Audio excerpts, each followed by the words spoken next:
Freedom felt like victory until the desert began to whisper. The Red Sea was behind them. The Promised Land was ahead. But hunger stood in the middle. Israel was free, but they were starving. And they cried out, "We should have stayed in Egypt." Can you relate?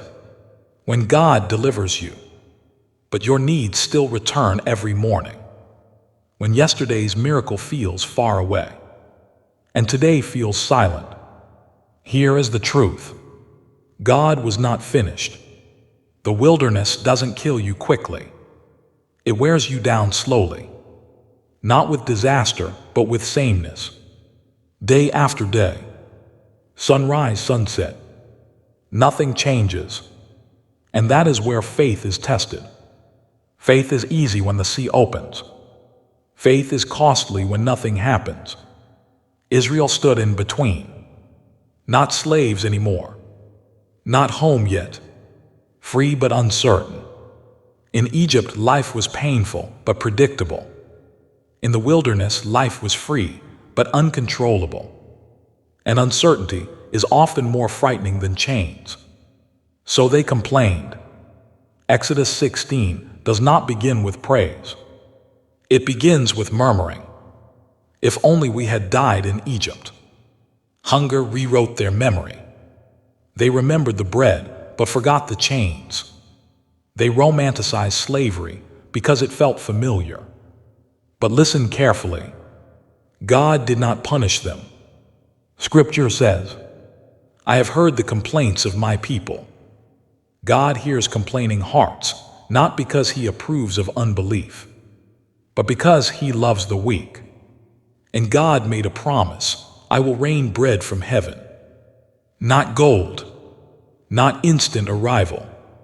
Bread, because God always begins with what you need most. And not once, not occasionally, but every day. Daily provision. For daily dependence. God was not just feeding bodies. He was rebuilding trust. The next morning, the people stepped outside. And on the ground was something small. White thin. Ordinary. They asked, "What is it?"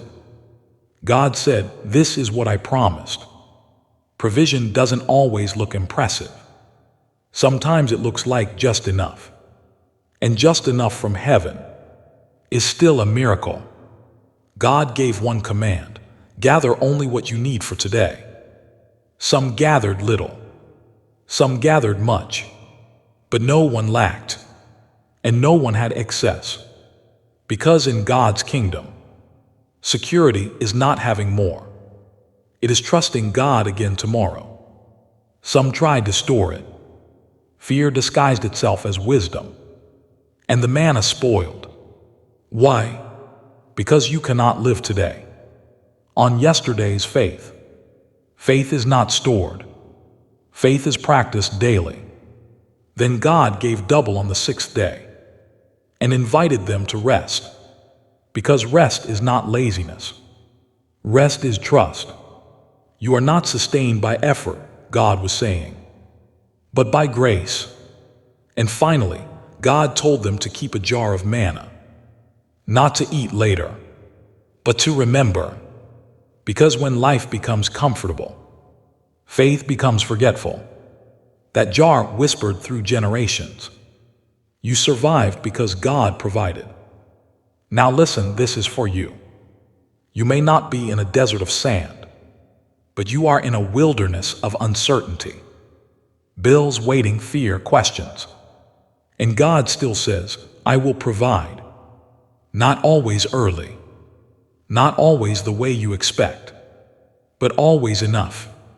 And then Jesus stood and said, "I am the bread of life." Manna sustained bodies. Jesus sustained souls. Manna was for a day. Jesus is for eternity. God didn't just give bread in the wilderness. He gave himself. So today, stop striving. Stop hoarding tomorrow. Stop fearing the silence. The wilderness is not punishment. It is preparation. And the same God who fed Israel will feed you, one day at a time. God always provides, and He always will.